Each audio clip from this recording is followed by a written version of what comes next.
para no distraernos. Y entonces, ¿qué te gustaría que viéramos sobre completitud? Déjame abrir las láminas de esa parte del curso. Uh-huh. Creo que los teoremas, ya los entendí. Y estoy un poquito atorado todavía con los lemas. ¿Ah? Ajá. Bien, déjame entonces ir a esa parte. Lógicas, completitud. Y voy a compartir pantalla entonces. Permítanme.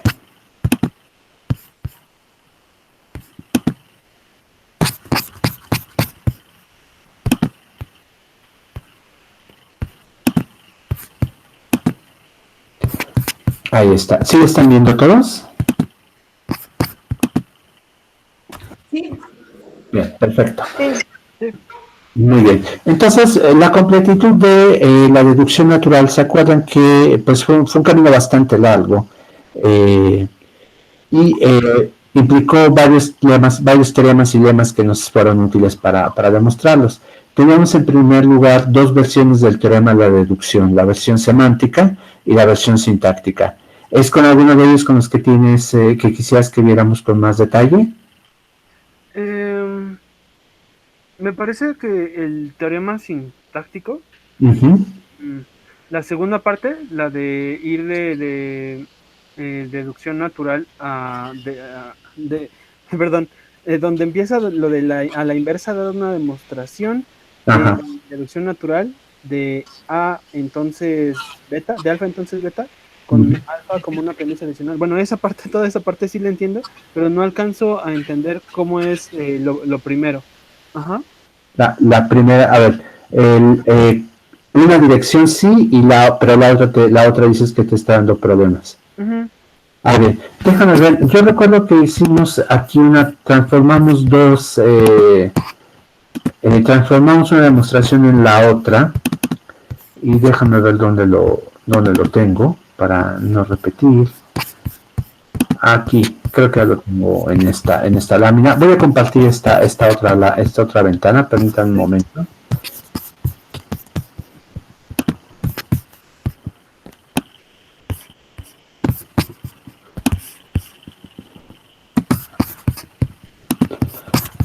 A ver, ya tengo aquí la ventana abierta. Bien.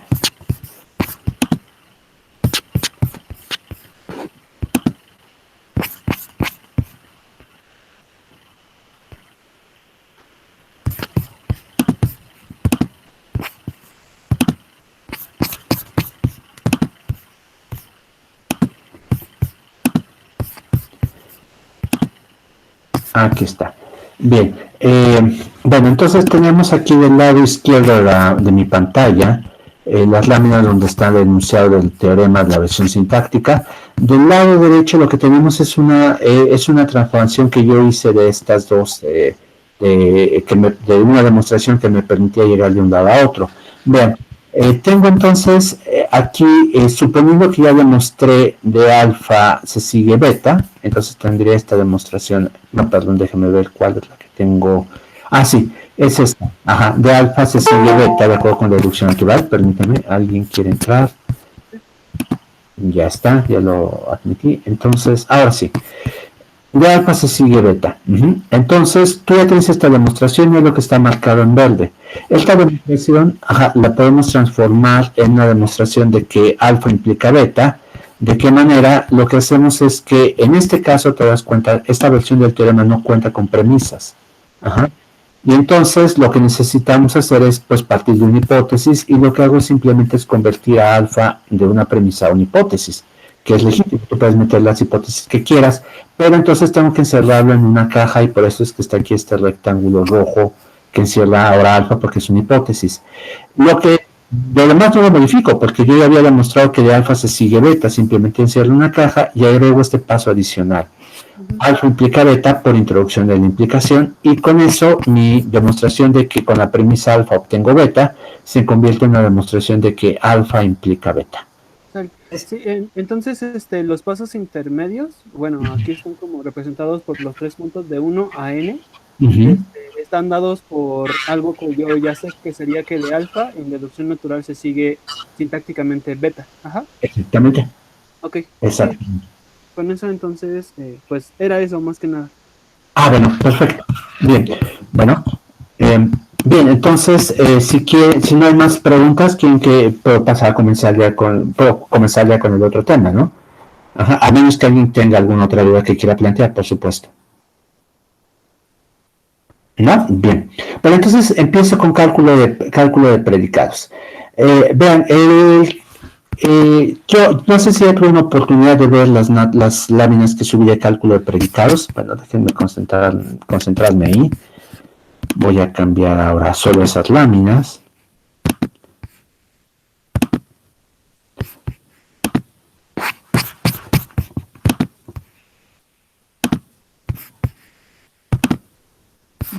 Ya está. Ahora sí, las láminas de cálculo de predicados. No sé si tuve una oportunidad de verlas. Como les dije, esta es una versión de la primera parte. Todavía falta la segunda parte, que es completitud. Le estaba dando un poco de vueltas al asunto porque me encontré con que la demostración de Mendelssohn y la del Bauweiss que les recomendé son esencialmente la misma.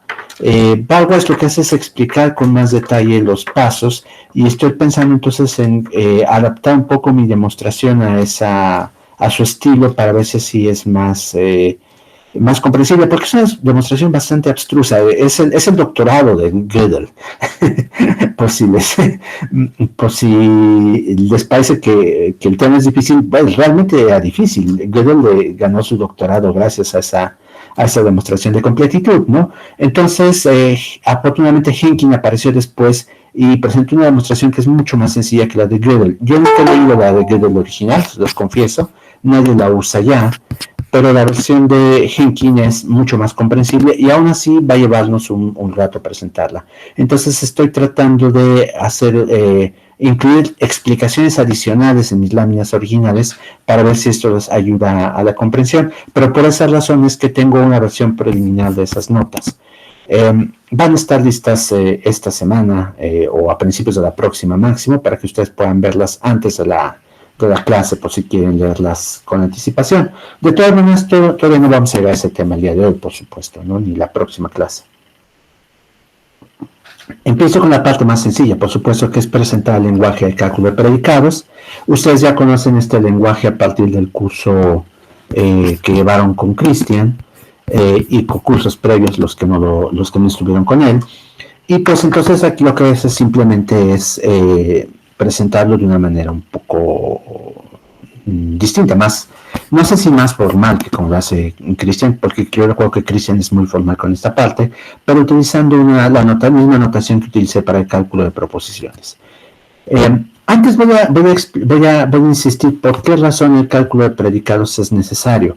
Vean, como este ejemplo que es bastante elemental, pero que me parece que exhibe con mucha claridad los problemas que tenemos con el cálculo de proposiciones.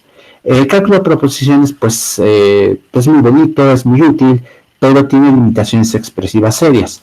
Aquí estoy presentando un argumento que es claramente correcto o intuitivamente correcto, como lo quieran decir, que nos dice que si todos los mamíferos son vertebrados y el elefante es un mamífero, entonces el elefante es vertebrado, ¿no? Y este argumento, pues uno diría, sí, es correcto, por supuesto, podríamos presentarlo en otros términos. Creo que en la presentación les hablé de un ejemplo tomado de la casa del Snock, o el poema del Jabberwock, de Lewis Carroll, no recuerdo de cuál de los dos lo tomé, en el que pues hablamos de otras entidades como los borogobos y no me acuerdo qué otras cosas más, y el argumento es el mismo, lo que importa es la forma, no el contenido, y pues la forma es claramente un argumento correcto. Ahora, el punto es que en cálculo de proposiciones no se observa la corrección de este argumento, vean, no es un argumento válido en cálculo de proposiciones. La primera fórmula, todos los mamíferos son vertebrados, yo la podría formalizar de esta manera, pues es la proposición P. La segunda, el elefante es un mamífero, pues es la proposición Q. Y por lo tanto, en la tercera fórmula estamos diciendo que de P y Q se sigue R, que es el elefante es un vertebrado. Lo cual, pues por donde lo vean, no es válido, ¿no? ¿Qué tendríamos que hacer para que esto fuera válido? Pues tendríamos que ampliar nuestro lenguaje para poder hablar de relaciones entre clases. Se dan cuenta que aquí estoy hablando de 3 clases que son vertebrados, mamíferos y elefantes. Lo estoy haciendo con este truco que tiene el español de referirse a un individuo como representante de la clase si no hay más calificación. Aquí el elefante, pues puede ser cualquier elefante, por supuesto. Entonces estamos hablando de la clase. Pero el punto es que estamos diciendo cómo se relacionan 3 clases y este argumento pues es válido. Ya Aristóteles lo había dicho hace muchos, muchos años y seguramente antes que él todos los seres humanos lo veían y decían, pues sí, claro, ¿no? ¿Qué podemos hacer entonces? Pues vean, vamos a ampliar el lenguaje de esta forma. Primero necesitamos algo que nos permita analizar la estructura de las proposiciones, no nada más como entidades así completas, como esta P o esta Q que presenté, sino ver cómo los objetos a los que se refieren esas proposiciones se relacionan entre sí. Y esto significa un lenguaje pues más fino. Y por otro lado, este lenguaje también nos debe permitir razonar sobre las relaciones entre los objetos que aparecen en las proposiciones. Y este lenguaje es el lenguaje del cálculo de predicados. En este curso voy a hablar de una versión del cálculo de predicados que se conoce como cálculo de predicados de primer orden. Estoy subrayando esta expresión de primer orden por una razón muy importante. El cálculo de predicados en realidad puede permitirnos hablar de objetos de muchos tipos y de colecciones de objetos también, y de colecciones de colecciones de objetos, y de colecciones de colecciones de colecciones de colecciones de objetos, y ustedes pueden llevar esta jerarquía de colecciones al nivel que ustedes quieran, y se conoce entonces como cálculo de predicados de orden superior. Sin embargo, el cálculo de predicados de orden superior tiene desventajas serias que voy a mencionar hacia el final de este curso, y por esa razón todos empezamos con la versión simple de este cálculo de predicados, que es el cálculo de predicados de primer orden. En este caso vamos a tener objetos, vamos a decir los ciudadanos de a pie, y vamos a hablar de relaciones entre estos objetos, nada más, para poder entonces hacer deducciones de cierto tipo que van a ser muy útiles y que nos van a permitir capturar una buena parte del razonamiento matemático y humano en general. No todo, por supuesto, hay cosas que no se pueden capturar con el cálculo de predicados de primer orden, pero una buena parte de lo que se hace en matemáticas y en formalización de muchos conceptos sí se puede hacer. Sin embargo, si ustedes necesitan utilizar el cálculo de predicados de orden superior posteriormente en su trabajo, pues no hay ningún problema, porque orden superior es una extensión de primer orden. Más adelante voy a enseñar en qué sentido es, pero realmente es necesario aprender primero primer orden para dar el salto al siguiente, a orden superior, cuando ustedes lo consideren necesario, si lo consideran necesario en algún momento, por supuesto.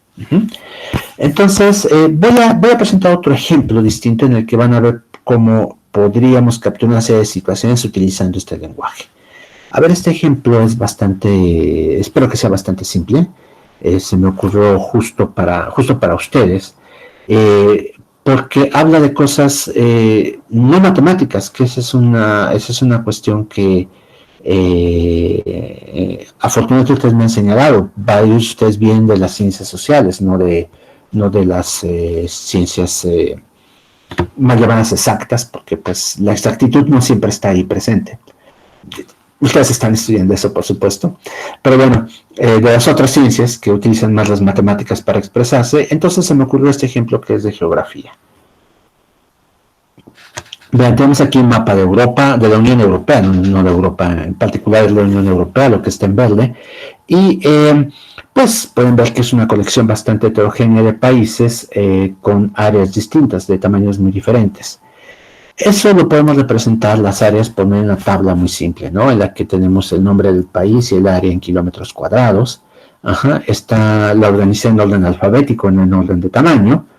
Y pues son, me parece que 23 países los que aparecen aquí, que son los que actualmente forman parte de la Unión Europea, porque la Gran Bretaña se salió en enero, entonces no está incluida en la lista por esta razón. Entonces aquí tenemos 23 países de la Unión Europea. Es irrelevante los detalles, ¿no? Más o menos ustedes los ubican en el mapa y pues saben que unos son más grandes que otros. La cuestión es la siguiente. Vean, observen estas cosas, ¿no? Que pues ustedes ya saben de clases de geografía, con ver el mapa se ve más o menos evidentemente. Francia tiene como vecinos Alemania, Bélgica, España, Luxemburgo, Italia, son muchos. Francia tiene una posición central en Europa, es parte de lo que le permitió tener cierto impacto histórico. De los vecinos que tiene Francia, el de mayor área es España. España tiene dos vecinos, Portugal y Francia. Tiene más, pero no son parte de la Unión Europea. Está también Andorra, pero no es parte de la Unión. Y en general, la mayor parte de los países tiene uno o más vecinos. Irlanda es una excepción. Irlanda no tiene vecinos porque es parte de una isla y su único vecino no es parte de la Unión Europea. Por eso no lo estoy incluyendo, no estaría en esa situación. Malta es el país más pequeño de la Unión Europea. No sé si el mapa lo presenta. Déjenme regresarme un poco. No, sí, aparece ahí el nombre de Malta. Pero la verdad es que pues el país es un puntito. Es una isla realmente muy, muy, muy pequeña. Vean, aquí está en la tabla su área, donde tengo Malta. 316 kilómetros cuadrados. Eso es bastante más chico que la Ciudad de México. Entonces es una cosa muy pequeñita. Francia es el país más grande de la Unión Europea, Alemania es vecina de Polonia y Austria, o sea, cosas que ustedes pueden ver en el mapa, no es nada filosóficamente interesante. Pero el punto importante es esto: estas relaciones de las que estoy hablando no se pueden expresar en el cálculo de proposiciones. Cada una de estas afirmaciones es una proposición distinta. Algunas a lo mejor podrían convertirlas en dos. Por ejemplo, podrán decir España tiene como vecino a Portugal. España tiene como vecino a Francia. Q. Ahí está, dos afirmaciones. ¿Qué relación tienen P y Q entre sí? No hay ninguna en el cálculo de proposiciones, pero intuitivamente sabemos que debe haber una relación, porque estamos hablando de tres objetos, España, Portugal y Francia, y dos de ellos están relacionados vía el tercero, en este caso Portugal y Francia relacionados vía España. ¿Por qué? Porque son vecinos del mismo país.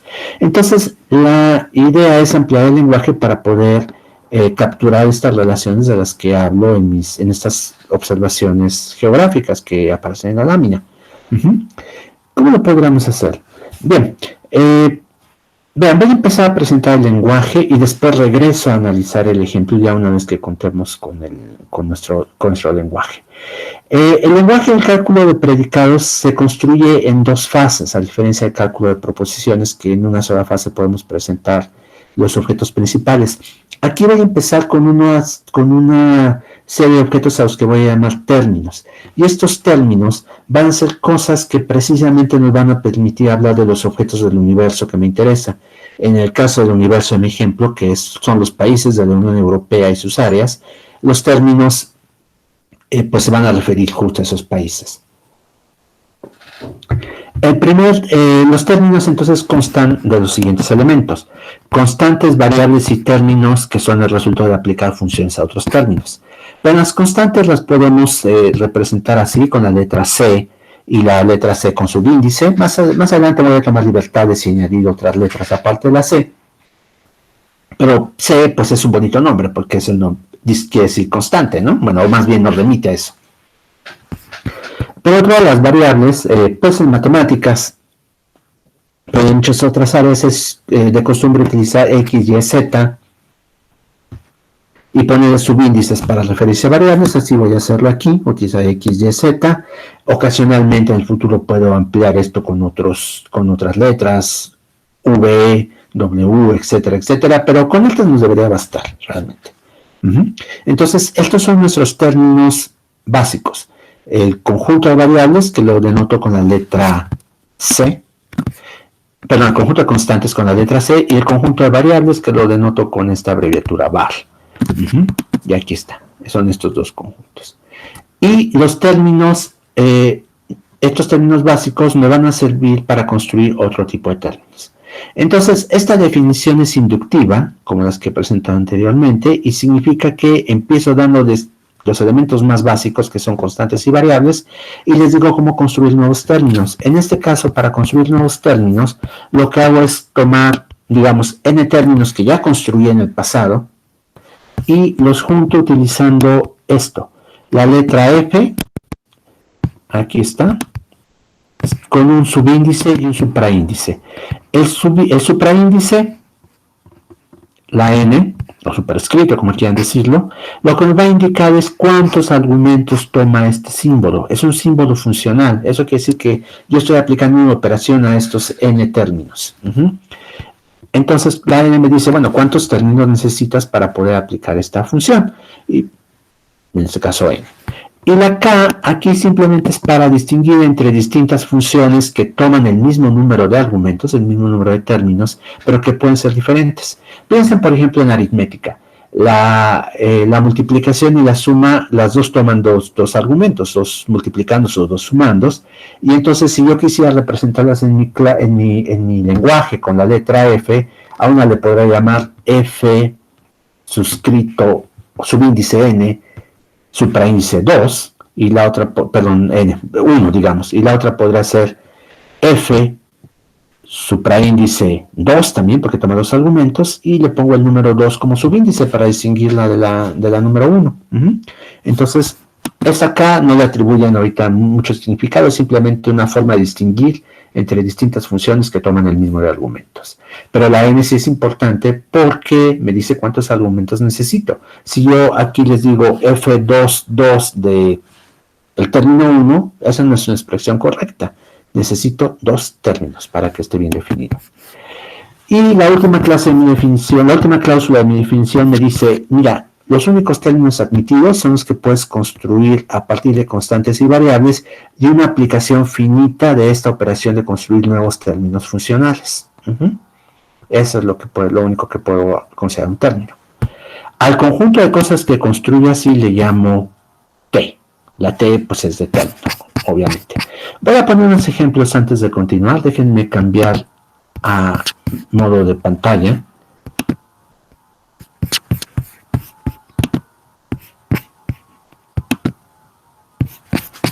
Por cierto, estoy viendo que solo hay 18 personas. Yo contaba más en el curso. Sé que una de sus compañeras está teniendo problemas para conectarse. ¿Alguien sabe de alguien más?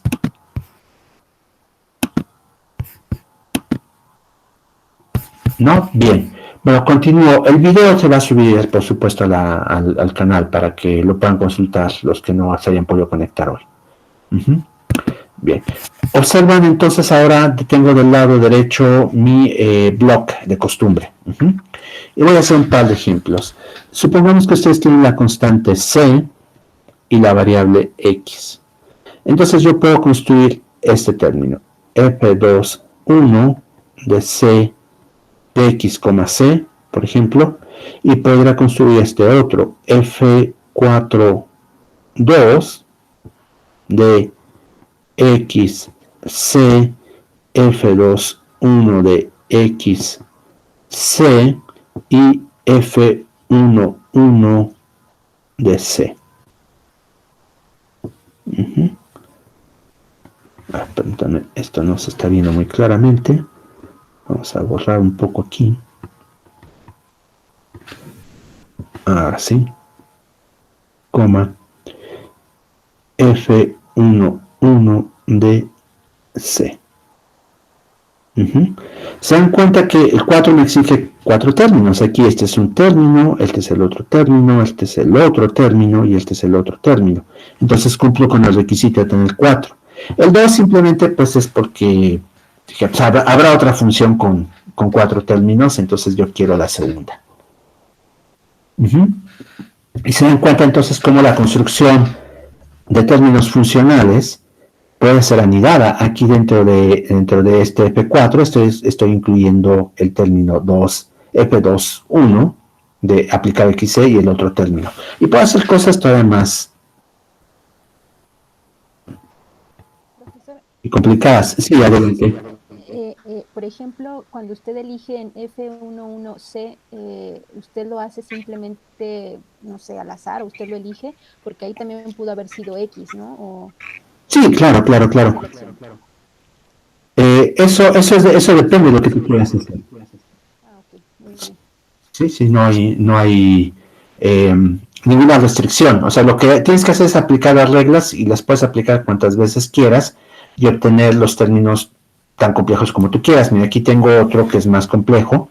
Vean cómo F11 se lo estoy aplicando a F21, entonces F2 requiere dos argumentos, en este caso el primero es X y el segundo es F11 de C. Entonces, la segunda aparición de F11 está anidada dentro de dos apariciones más. Con que respete las reglas, está bien. Ese es el punto. La idea es generar términos aplicando estas reglas un número finito de veces y que representen lo que tú quieres decir, por supuesto, ¿no? Esa es la idea. Tengo una duda. Adelante. Acaba de decir que pues si seguimos las reglas como de anidación en las funciones, pues no pasa nada, ¿no? Nada más hay que como respetar cuántos términos tienes adentro y de ahí ir anidando igual, de la misma manera. ¿Cuál sería una forma de no seguir esas reglas? O sería más bien como, ¿cómo se podría decir? ¿El error sería notacional más que como de la función en sí? ¿O Es un error sintáctico. okay. Ajá, es un error sintáctico. Por ejemplo, es lo que estoy escribiendo ahorita, es incorrecto. ¿Por qué razón? Porque, fíjate, como F1 me pide un término y estoy poniendo 2 como argumento. Entonces, eso es incorrecto. Otra cosa que sería incorrecta en mi definición sería una cosa como esta.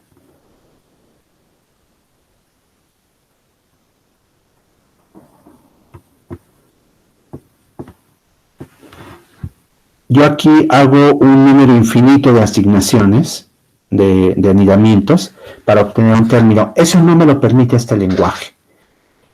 Por cierto, alguien que le parezca, pues claro que no te lo permití, eso no tiene sentido. Hay lenguajes que sí lo permiten. Nada más que este en particular no lo permite. En lenguajes de programación hay algunos que permiten este tipo de construcciones y hay forma de definirlo matemáticamente, de una manera matemática que es sensata, que está bien hecha, bien fundada, pero no es tema de este curso, ¿no? En este curso solo permitimos términos que se puedan construir con un número finito de aplicaciones de la regla. Entonces, este también está mal. Vamos a ponerle aquí su tacha al lado para que no haya lugar a confusión. ¿Alguna otra pregunta? No, gracias. Bien. Sí, yo tengo una... Adelante. En la fórmula F11, la tercera de abajo para arriba, la que escribió, estrictamente tendría que cambiar, creo, no sé si entendí bien, el superíndice, ¿no? Porque antes ya usó S1 para F1 con el argumento C. No necesariamente. Sí. Si yo te voy a explicar por qué. Sí. Lo que haces es esto. Tú, si quieres distinguir entre dos funciones, usas un nuevo índice. Pero si no, no. Sí. Ese es el punto. Si no quieres, ya sé lo que dices. Aquí estoy usando F11 y acá lo usé también acá. Aquí la flecha está señalando una aparición de F11 y acá hay otra aparición. No hay ningún problema. Si yo quiero referirme a la misma función, pues lo puedo repetir. La idea es que si yo quiero referirme a dos funciones distintas, las dos toman el mismo número de argumentos, entonces sí necesito ponerle subíndices diferentes. Sí. Perfecto. Bueno, bien. ¿Algo más? Bueno, continúo. Son dudas perfectamente legítimas. Esto de los subíndices siempre puede confundirnos. Hay, de hecho, por ahí un meme que desafortunadamente no puedo recuperar de cómo los matemáticos y aquí los computólogos como yo o los filósofos a veces nos gusta confundir a la humanidad utilizando subíndices. Uno de mis filósofos de la ciencia favorito, Imre Lakatos, era experto en meter subíndices en los conceptos que definía. Programa científico número 1, programa científico número n, y no todo el mundo está de acuerdo en que eso de claridad a las explicaciones, ¿no? Aquí podría estar pasando lo mismo, por supuesto, ¿no? Pero la idea es, si ustedes quieren referirse al mismo concepto, reciclen algún símbolo que ya introdujeron. Si quieren referirse a un nuevo concepto, basta con cambiar el subíndice y entonces ya podemos referirnos a ese nuevo concepto. Bien, ahora, entonces en términos, esos son los términos. Es nuestra primera base para poder hablar del lenguaje de cálculo de predicados. La segunda fase de la construcción son las fórmulas. Y voy a empezar con las fórmulas atómicas. Nuevamente, esta es una construcción inductiva y piensen que las construcciones inductivas son así. Alguien les dice cuáles son los ladrillos de su construcción y después lo que les dice es cómo poderlos apilar. Entonces, ahora para las fórmulas atómicas, los ladrillos son las fórmulas atómicas. Y la fórmula atómica es una cosa muy simple. Vean, lo que tengo es la letra P, seguida de un supraíndice y un subíndice, nuevamente N y K, pero pueden ser las letras que ustedes quieran, y aplicada a cierto número de términos. En este caso, el requisito que ponemos es exactamente el mismo caso que puse con los términos funcionales. Si el predicado en cuestión tiene N como supraíndice, entonces necesito N términos como argumentos. La K es para referirme a otros predicados que tomen el mismo argumento, pero que puedan ser distintos. Entonces, esa es una fórmula atómica, una P con su indicación de cuántos argumentos necesita, una K para distinguirla de otros posibles predicados, y los argumentos necesarios para que esto tenga sentido. Al conjunto de fórmulas atómicas voy a llamarlas pred sub A. Esto es igual que en cálculo de proposiciones. ¿Se acuerdan que el conjunto de fórmulas de proposiciones atómicas se llama P sub A? Aquí es pred de predicados sub A. Entonces, ahí está, fórmulas atómicas. ¿Alguna pregunta? No, bien. Entonces, piensen que es muy similar a los términos, nada más que hay una diferencia importante. Un término se refiere a un objeto del universo. Un predicado lo que me va a hablar sobre relaciones. Y como me va a hablar sobre relaciones entre objetos, yo voy a poder decir si se cumple o no. Es decir, puedo relacionarlo de alguna manera con la idea de verdad. Es decir, estos predicados aplicados a ciertos términos cumplen el papel que las proposiciones tenían en el cálculo de proposiciones. Los términos son componentes de los predicados, pero no por sí mismos no me dicen nada sobre el mundo. 2 más 3 no es una afirmación, se dan cuenta, en aritmética es un término, me está hablando es un número, se refiere a un número natural, si yo lo interpreto como la operación aritmética de suma, pero no me está diciendo nada. En cambio, 3 menor que 2 sí me está diciendo algo sobre los números, algo que es en particular falso, si lo interpreto como los números naturales, por supuesto, ¿no? Pero me dice algo. Aquí entonces las fórmulas nos dicen algo sobre el mundo. Bien. Ahora, pero las fórmulas atómicas, pues por supuesto no nos dicen mucho. La idea es que el lenguaje hay que hacerlo más complicado. Y entonces el conjunto de fórmulas del cálculo de predicados se construye también inductivamente. La primera fase que damos entonces, la primera fase de las fórmulas, no de mi lenguaje, la primera fase de las fórmulas son las fórmulas atómicas, las que les noté antes como pred sub A. Esas son fórmulas. En la segunda fase les permite las conectivas lógicas que habíamos presentado antes en cálculo de proposiciones: negación, disyunción, conjunción, implicación y el bicondicional. Podemos meter más, por supuesto, pero ya vimos que en términos de valores de verdad, en términos booleanos, pues nos bastan con menos, ¿no? Podemos quedarnos con negación y disyunción, por ejemplo. Pero para tener mayor expresividad en términos intuitivos, pues se suele utilizar este conjunto, ¿no? Negación, conjunción, disyunción, implicación y bicondicional. Ahí está. Y aquí está la novedad, por supuesto. Es el uso de los cuantificadores. Vean, yo tomo una fórmula ya construida, tomo una variable, y entonces construyo una nueva fórmula así. Pongo para todo, que este es el cuantificador universal, la variable, punto, y la fórmula. O bien existe x tal que esto yo lo puedo leer así: para toda x se cumple alfa, para toda alfa es cierta de todos los objetos, todos los objetos son alfa, como ustedes quieran leerla. Y él existe pues de manera similar, ¿no? Pueden leerlo como hay alguien que cumple alfa, hay alguien tal que alfa vale, no importa con quién leerlo, pero esa es la idea. Entonces, cuantificador existencial, que lo debemos leer como para todo, perdón, universal, que lo debemos leer como para todo, y existencial, que lo solemos leer como existe alguien que, o existe algo que. Y mi última cláusula, pues es la de costumbre, que me dice que nada que no pueda construir con una aplicación finita de estas reglas es una fórmula. Es una cláusula de exclusividad. Piénsenlo así. Solo que se puede construir así con un número finito de aplicaciones de reglas es parte del cálculo de predicados. Y el cálculo de predicados, todas las fórmulas las voy a denotar con esta abreviatura, PRED.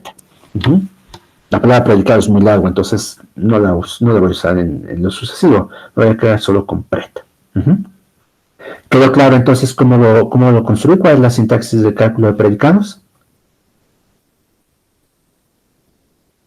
Bien, ustedes ya la conocían en realidad de sus cursos previos.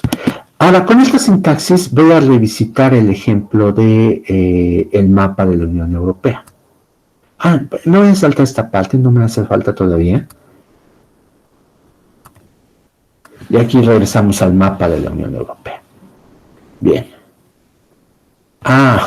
Perdón, acabo de notar esto. En mi lenguaje estoy utilizando la letra P y aquí en el ejemplo estoy utilizando la letra R. Es una P. Esta de aquí debe ser una P. Bien. Ahora voy a expresar formalmente algunas de las relaciones del ejemplo del mapa de Europa. Por ejemplo, imagínense que yo quiero decir que X y Y son países vecinos. Entonces lo expreso de esta manera. P21 de X y Y. Acuérdense que esta es una P. En realidad es una convención usar P o R. Esa es una cuestión secundaria, ¿no? Pero mi convención fue P, entonces aquí mi ejemplo necesita corregirse para usar P también.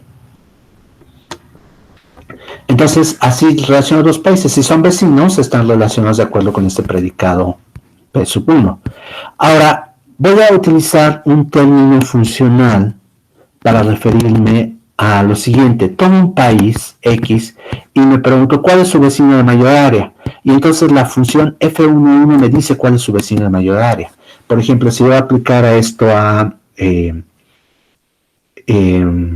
Francia, pues como les había dicho antes, su vecino de mayor área es España. Entonces F11 de Francia me debería dar España. El vecino común de mayor área de dos países, pues lo voy a anotar con la función F21. Tomo dos países y me pregunto qué vecinos comunes tienen. Pues escoge el que tenga mayor área. Este ejemplo está diseñado además para que esta respuesta pues tenga una sola, sea única. Es decir, no hay países que tengan la misma área y por lo tanto no hay dos países que puedan ser el vecino común de mayor área. Hay uno solo. Bien. Ahora, vamos a suponer que C1 representa España, C representa España, C1 Portugal y C2 a Francia. Entonces, yo estoy diciendo aquí lo siguiente, vean, que España y Portugal son vecinos, España y Francia son vecinos, porque ese es España, pero el vecino de mayor área de España es Francia. Lo que estoy diciendo, F11, que es el vecino de mayor área, pues es Francia. Ahora, Malta es el país más pequeño. Voy a representarlo con C3 y voy a representar con P11 la propiedad de ser el país más pequeño de la Unión Europea. Ese es un predicado. Estoy diciendo, hay alguien que cumple, alguien o algo o varios objetos que cumplen esta propiedad. En este caso, ser el país más pequeño, pues es único, por supuesto, pero podrá pensar los dos países más pequeños, y entonces tomo aquí esos dos países. Pero vean, como aquí en este caso es el más pequeño, es un predicado de un solo argumento, y resulta que, de acuerdo con el mapa y la tabla que les presenté, Malta es el país más pequeño de la Unión Europea. Y si el predicado 2, con un solo argumento, vean, estos dos predicados solo difieren en esto en el número en el subíndice, este es 2 y este es 1. Con esto represento el país más grande y entonces como ya le había asignado C2 a Francia, entonces resulta que Francia cumple este predicado, el país más grande de la Unión Europea. Bien, ¿dudas sobre el ejemplo? Sí. Solamente, perdona. No, perdón, Jessica. Ajá. Bueno, solamente mi duda es si en la parte de hasta arriba donde dice R21 también es P. También es P. Sí, también es P, por supuesto. Solamente eso, gracias. Sí. Ahora, Yo podría formar una fórmula tal que fuera P 23.1, donde sería que P es ser país de la Unión Europea y adentro podría tener de C1 a C23, donde cada uno corresponde a un país de la Unión Europea, entonces. no, creo que tu idea sería distinta. Yo podría formar el predicado P13, que es ser un país de la Unión Europea. Te das cuenta que el argumento de ese predicado es un solo país. Y entonces dices que es verdadero de los 23 países que presenté y es falso de algunos otros países del mundo, China o México. Ajá. Pero sería un solo argumento. Pero podrías pensar en argumentos en predicados con 23 argumentos, por supuesto. ¿Qué te parece haber firmado un acuerdo común con estos otros países? Y entonces, en ese caso, pues tu predicado con 23 sería cierto si esos 23 argumentos del predicado son los países de la Unión Europea, ¿no? Ok. Sí. Ok. Vale, gracias.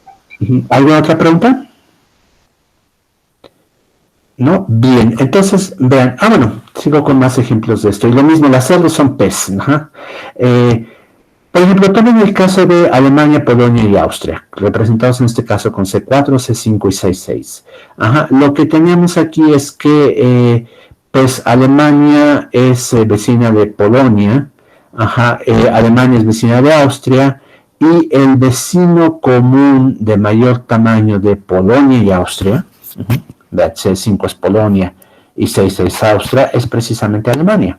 Es común a los dos países, es vecino común de esos países, pero además, entre los distintos vecinos comunes que tienen, es el de mayor área. Me parece que en la lista están, entre Polonia y Austria, está la República Checa, no recuerdo si tiene frontera con Polonia, me parece que sí. Eslovaquia tiene frontera con Polonia y con Austria, igual que la República Checa.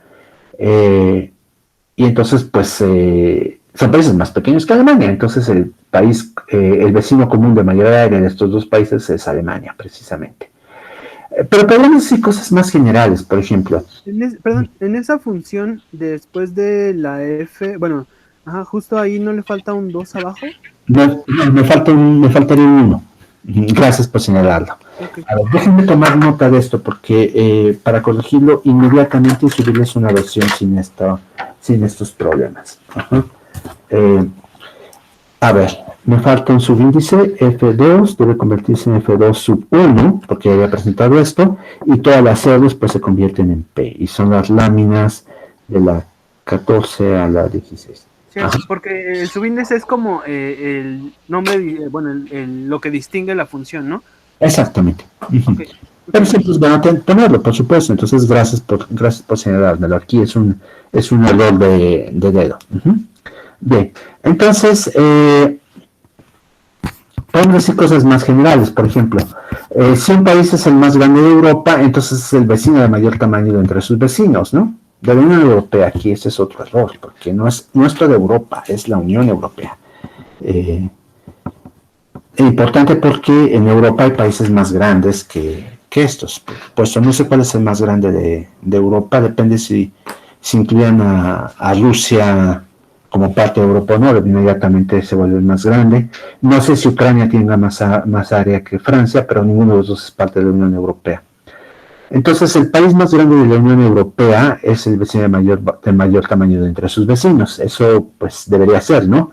Si alguien es el país más grande de la Unión Europea, que todavía es representado con el predicado 1-2, y alguien es vecino de este país, que es el más grande de la Unión Europea, entonces es su vecino de mayor tamaño.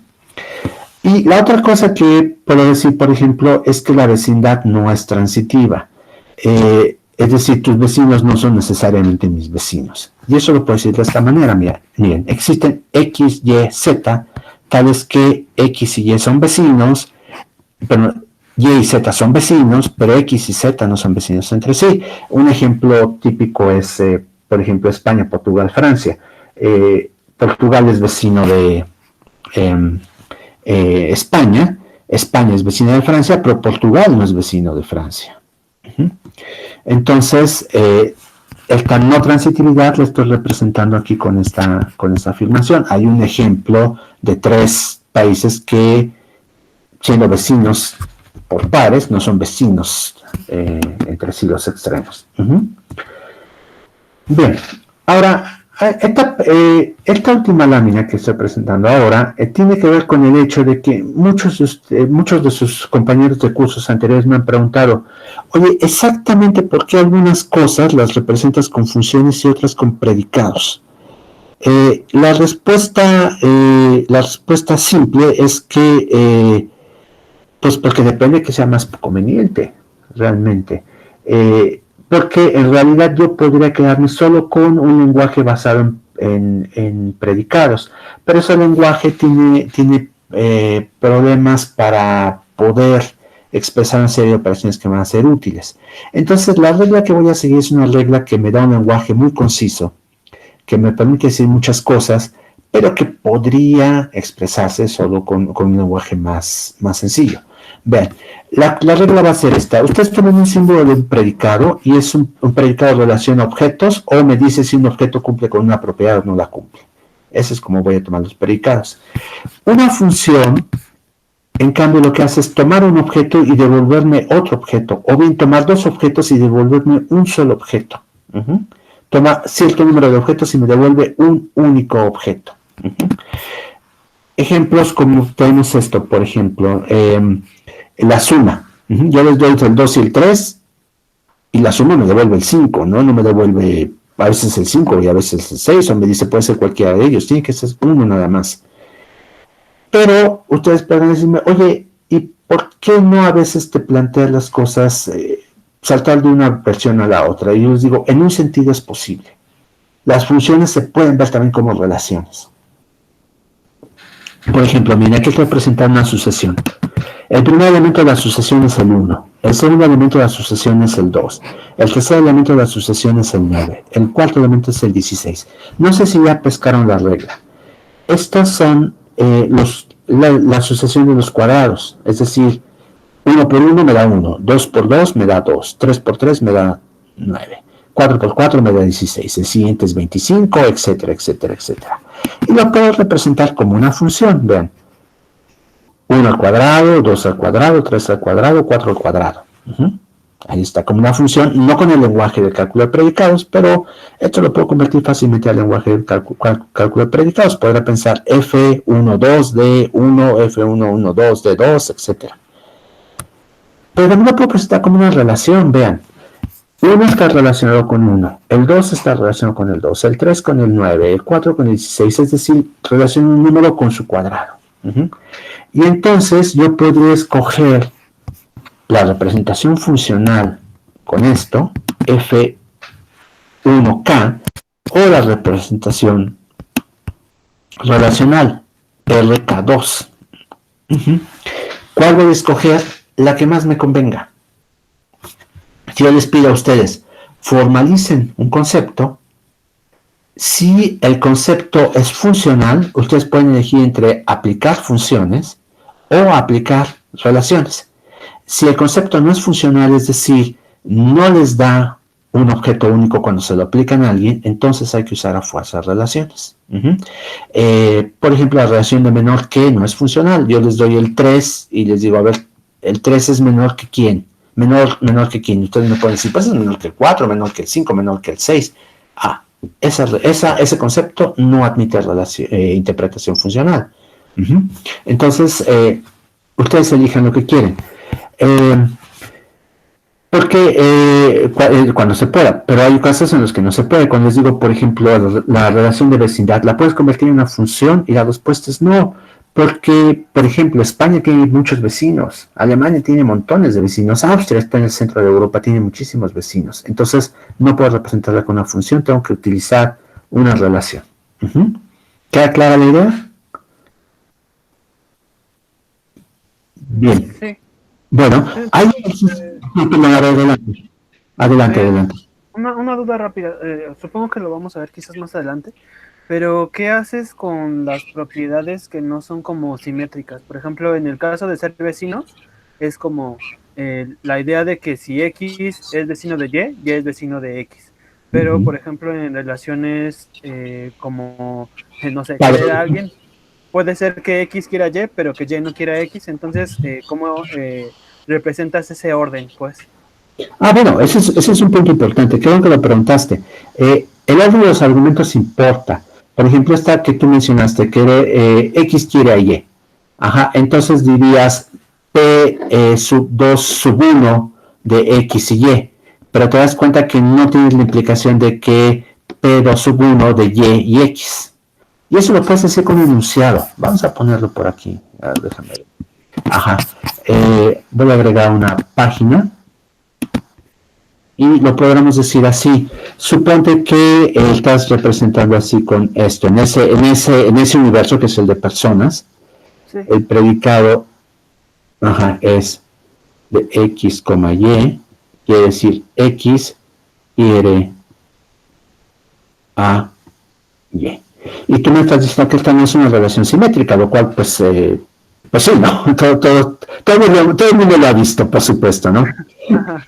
Entonces podrías decir que existe X, existe Y, tal que X quiere a Y,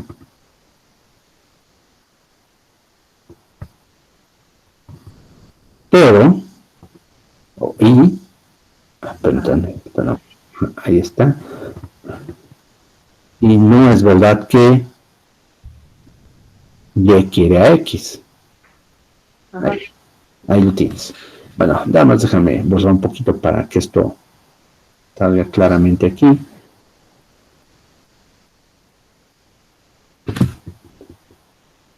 Y, X. Sí, hay muchas relaciones así, por supuesto. Si el vecino es simétrico, si revisan los ejercicios que les dejé ya para esta parte del curso, van a ver que puse un árbol genealógico en el que las relaciones dentro del árbol, pues obviamente no son simétricas. Bueno, en general no son simétricas. No sé si alguno de ustedes vio la serie de Doc, una serie de Netflix, donde hay un personaje que es su propia abuela.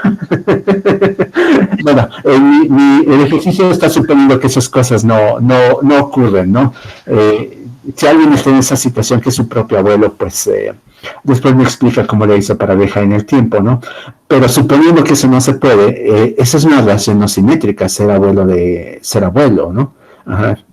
Entonces tienes otro ejemplo así. Y vamos a tener muchas otras, ¿no? Y vamos a tener relaciones que no son transitivas, como ya presenté la de vecino, que no es transitiva, y otras que sí son transitivas, como la de estar a la izquierda de alguien, ¿no? En una línea, por ejemplo. Uh-huh. No me refiero a política, sino transformar una línea y alguien está a tu izquierda, alguien está a tu derecha. Entonces, si tú estás a la izquierda de alguien y este está a la izquierda de otra persona, entonces tú estás a la izquierda de esa otra persona también, ¿no? Uh-huh. Bien, entonces, sí, ese tipo de cosas las podemos expresar con el cálculo de predicados sin ningún problema. Bien, a ver,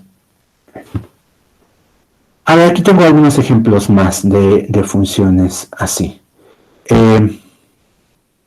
Tenemos, por ejemplo, la función de ser, de alguien es el padre biológico de una persona. Nuevamente, estas cosas, por supuesto, son funcionales todavía, pero legalmente y también biológicamente empiezan a cambiar. Si ustedes consideran que una persona es madre biológica de alguien, sí le da algún tipo de material genético, si le hereda algún tipo de material genético, pues ya empezamos a tener casos de personas no de personas, pero de animales con dos madres, ¿no? Porque reciben, no sé, material genético de las mitocondrias de alguien y material genético nuclear de otro individuo. Pero vamos a hacer a un lado esos ejemplos. Estamos todavía en un mundo antiguito en el que no pasaban esas cosas, nada más por el ejemplo, no porque me parezca mejor. A mí me parece que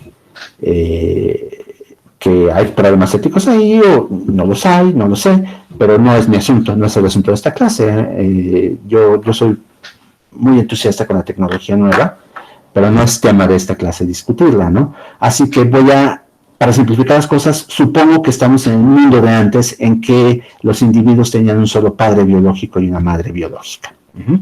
Entonces, como era así, lo que tenemos es que puedo representarlo con un símbolo funcional. Si alguien es el padre biológico de alguien, entonces tenemos que lo represento con F11 y tomo a alguien y digo cuál es su madre biológica, ese es el símbolo funcional F12.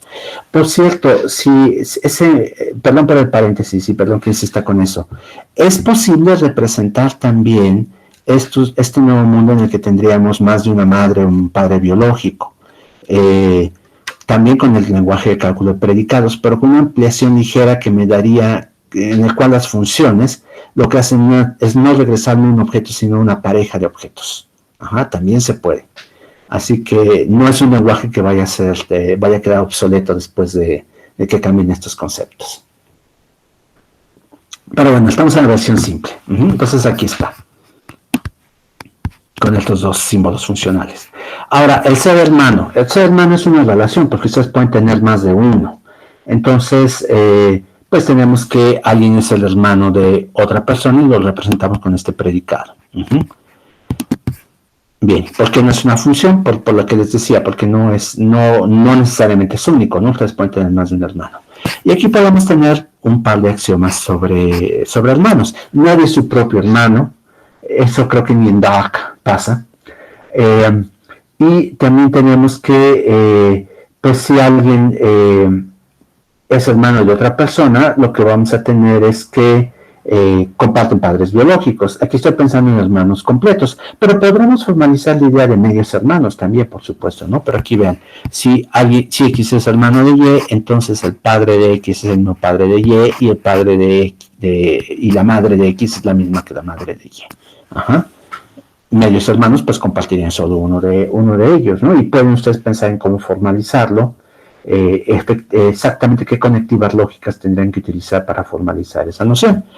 Parte de lo que tienen que hacer en el ejercicio que les dejé es precisamente esto, pasar de estos conceptos, de estas funciones que ya les estoy dando aquí, a funciones más complejas que les permitan referirse a ancestros, a primos y cosas por el estilo. Bien. Entonces, me detengo por el momento. ¿Preguntas, dudas? Bien, ¿viene el ejercicio de ser medio hermano en los ejercicios o podemos darle de una vez una como fórmula de ello? Me parece que no lo puse ahí, entonces si quieres, propone una fórmula. Pues la idea es que en la última fórmula que pone, donde X y Y son hermanos, entonces sería que la función 1 a 1 de X es diferente a la función 1 a 1 de Y, o la función 1, 2 de X es diferente a la función 1, 2 de Y, que sería algo así como que o tienen diferentes papás o tienen diferentes mamás. Creo que diferentes mamás no se podría, pero diferentes papás sí. No, legalmente se puede, ¿no? Puedes compartir el padre y... Uno o el otro, pues. A ver, vamos a ver, lo voy a escribir y dime si estoy escribiendo bien tu idea. ¿Sí? Para toda X, para toda Y... tendríamos que medios hermanos, vamos a darle un número distinto, ¿ves? De X Y implica que la función 1 de X es distinta. Vamos a poner esta negación abreviada en lugar de usar el símbolo de negación, nada más por el ejemplo. F1 de Y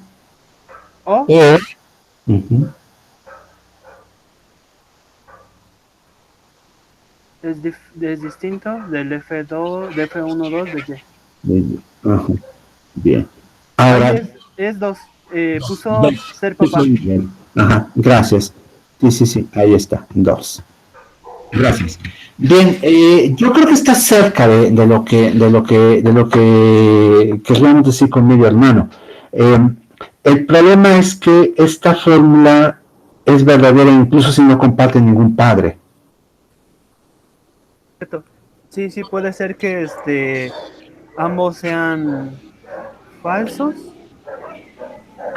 Ajá. Sí, pero sería la disyunción toda falsa, ¿no? Es que mira, suponte que no tienes ningún padre en común. Entonces, la primera disyunción es verdadero y el segundo también. Sí. Ajá, entonces, lo que querrías es esto, por supuesto, y que compartan alguno. Ok.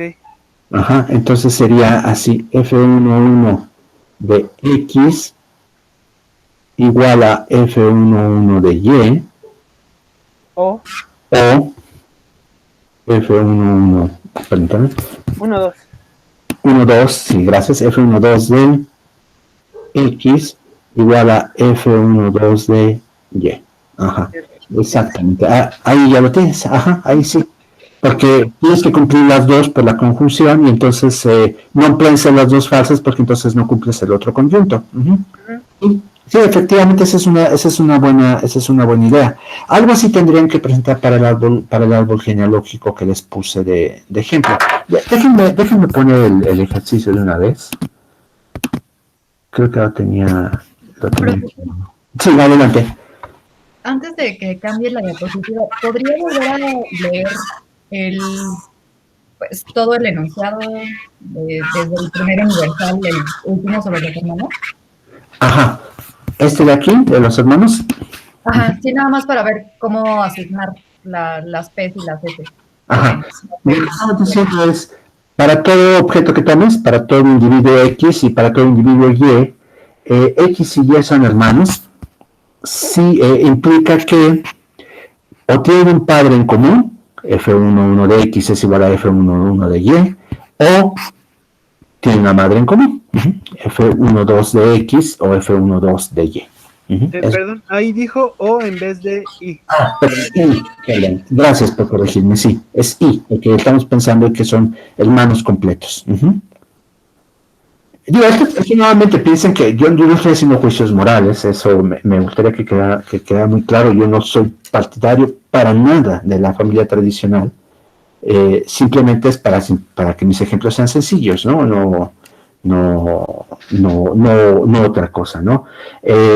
Normalmente se consideran hermanos completos cuando comparten los dos, ¿no? Que por cierto, hay muchos estudios que demuestran que hay un porcentaje muy alto de seres humanos que no cumplimos con estos requisitos, a pesar de que creíamos que sí los cumplíamos, ¿no? Entonces, la biología siempre es más compleja que las leyes, más compleja que la moral y más compleja que la lógica. Bien. Bueno, ¿más preguntas sobre esto? Voy a los ejemplos entonces. A ver, déjenme compartir en pantalla. Déjenme abrir primero el archivo. Y son los ejercicios que están aquí. Y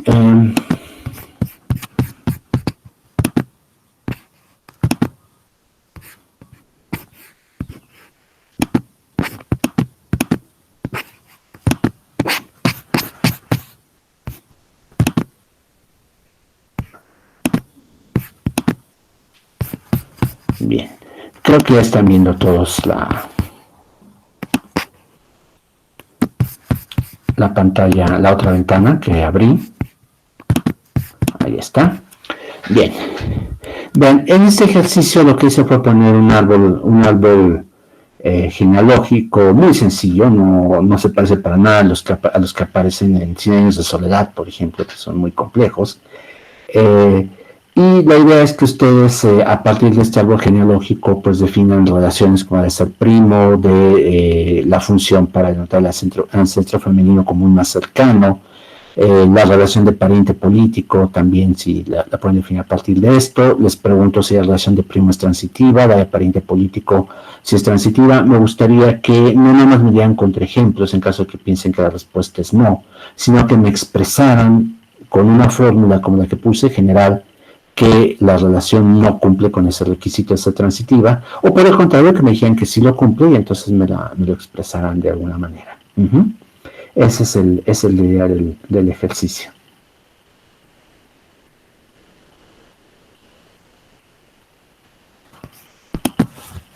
Bien.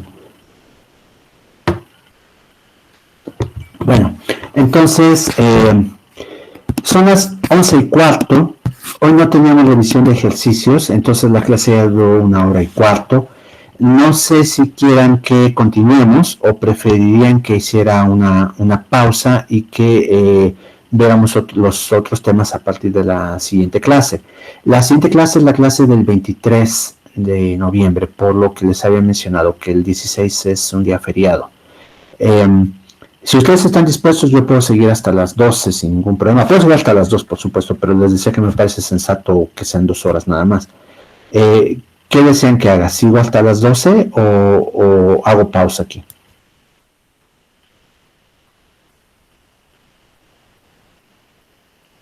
No se arrebaten la palabra. Yo por mí está bien, pero bueno, yo no estoy nunca, entonces no puedo. Claro, no, tú eres de la señor. A ver, Juan, ¿qué opinas? Perdón, no alcancé a escucharte. Sí, yo también opino que sigamos aunque sea hasta las 12, pero no sé los demás. Bien. A ver, tenemos una opinión a favor de seguir. Bien. Bueno, creo que entonces seguimos. Bien. Ahora, el punto es que hasta ahorita estaba haciendo hecho de manera muy informal esta relación entre... no, dejé pendientes unas cosas, déjenme regresar a ese punto. Creo que sería bueno que volviera con eso.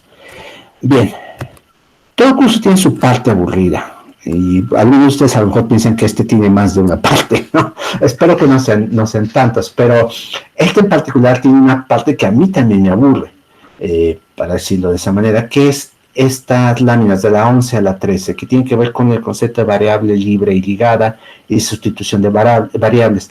Son partes muy técnicas del cálculo de predicados que son necesarias, es necesario que ustedes manejen, pero que pues se trata de manipulación simbólica sin mucha intuición. Entonces, así que les pido indulgencia para esta parte, y la idea es la siguiente. Vamos a aprender a distinguir entre dos tipos de variables. Una las vamos a llamar variables libres y las otras les vamos a llamar variables ligadas. ¿Cuál es la diferencia? La diferencia son los cuantificadores. Vean, yo voy a definir dos funciones que van a tomar una fórmula de cálculo de predicados y van a entregar un conjunto de variables como resultado.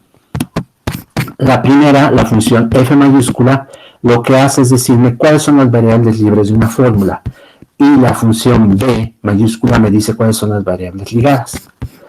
Entonces, estas funciones están definidas inductivamente, es decir, siguen la estructura de nuestro lenguaje.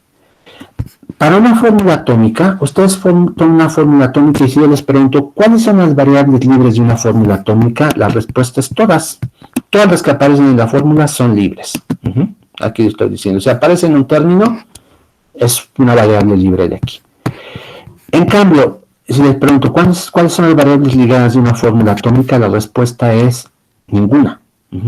Porque la idea es que una variable ligada es una variable que está capturada por un cuantificador. El cuantificador aparece al lado. Aquí en estas fórmulas que les puse en el ejemplo anterior, existe x tal que la x en automático está ligada. A ver, déjenme ver, yo creo que aquí sería bueno que presentara toda la pantalla y usar el blog para que esto no suene tan abstracto.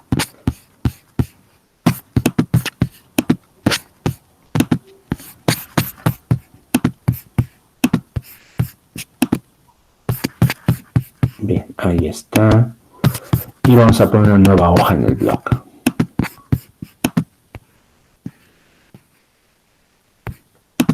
Aquí está.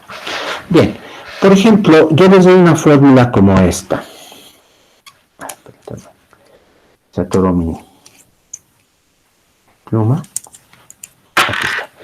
Una fórmula como esta. P11 de X, F21 de Y, Z. Las variables aquí pues son todas. Ninguna aparece capturada por un cuantificador.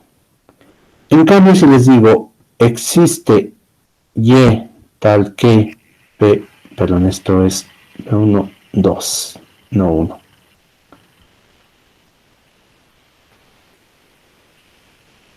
Ahí está.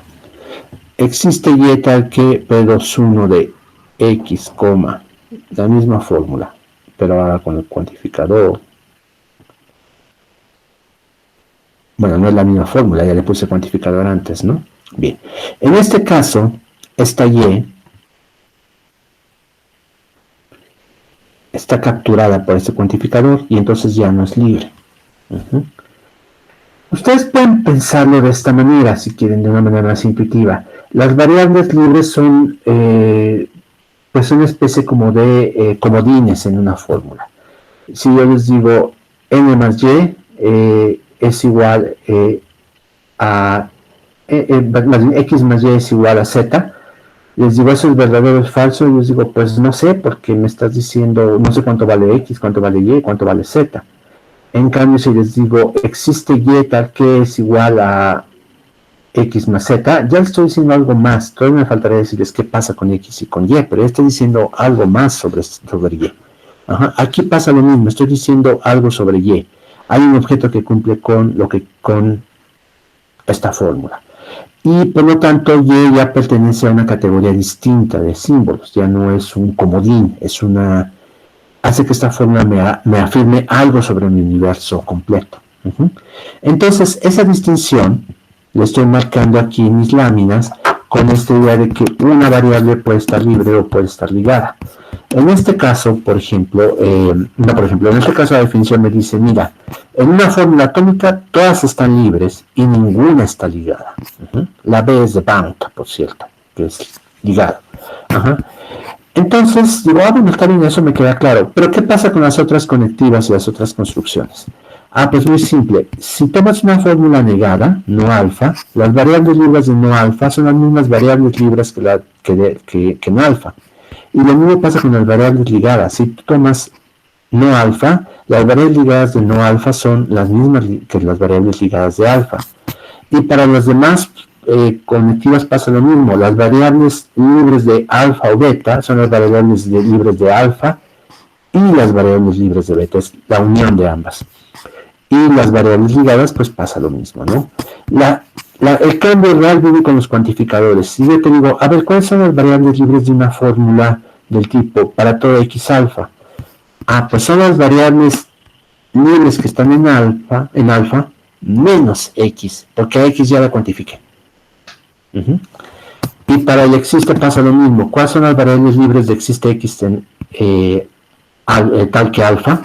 Pues son las que ya están libres en alfa, pero elimina la x, porque la x ya está ligada. Aquí en mi ejemplo, vean, esta vamos a llamarle alfa, y esta pues por tanto existe y tal que alfa, ¿no? Las variables libres de alfa son x, y z. Pero las variables libres de existe y tal que alfa son x,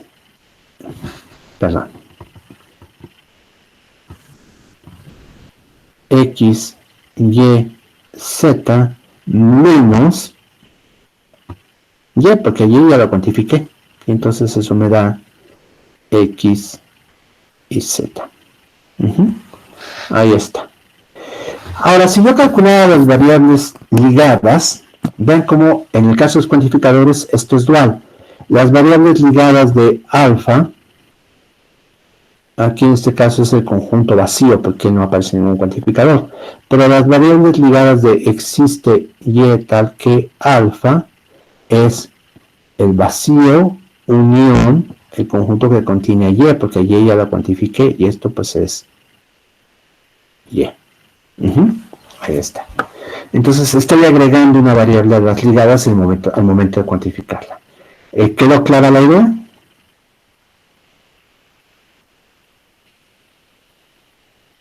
Bien. Ahora, aquí simplemente estamos identificando variables libres y ligadas, porque después vamos a hacer algunas maniobras con las variables libres y con las variables ligadas. Antes me gustaría presentarles algunos ejemplos más de esto, porque resulta que una variable puede aparecer de las dos maneras en la misma fórmula. Vean, por ejemplo, una fórmula muy simple. Existe x tal que P11 de x, y esto implica que pensemos en esta otra cosa. P21, este es un 2, de x, y. Y vamos a llamar esta fórmula completa beta. La dividimos en partes, por supuesto. Esta parte de aquí se va a llamar gamma. Esta parte de acá se llama eta. Y esta partecita aquí chiquita de acá vamos a llamarle z. ¿Alguien quería comentar algo, por cierto? ¿No? Bien. Entonces yo les pregunto, a ver, variables libres de beta. Pues beta, ya se dan cuenta que es la implicación de eta implica gamma, ¿no? Entonces son las variables libres de eta implica gamma.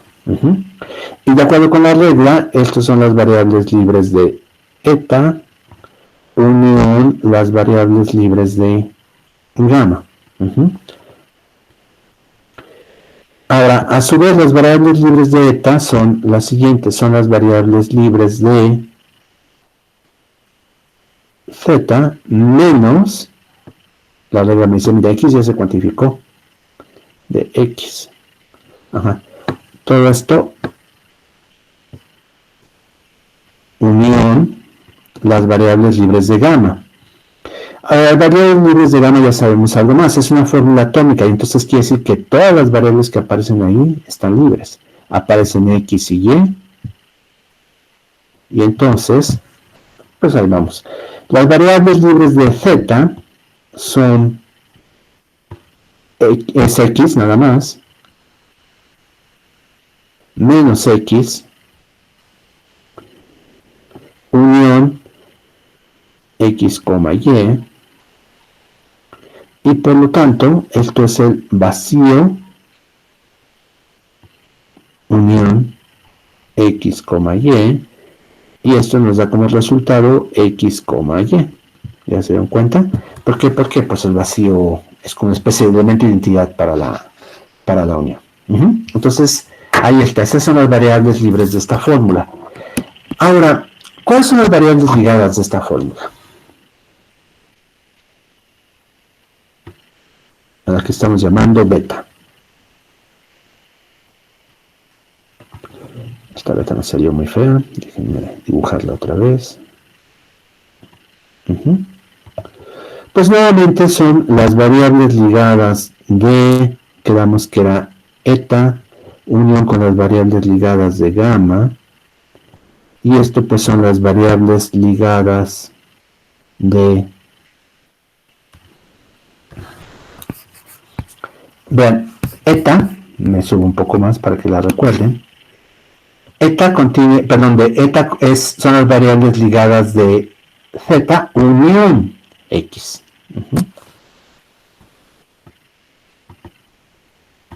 Permítanme.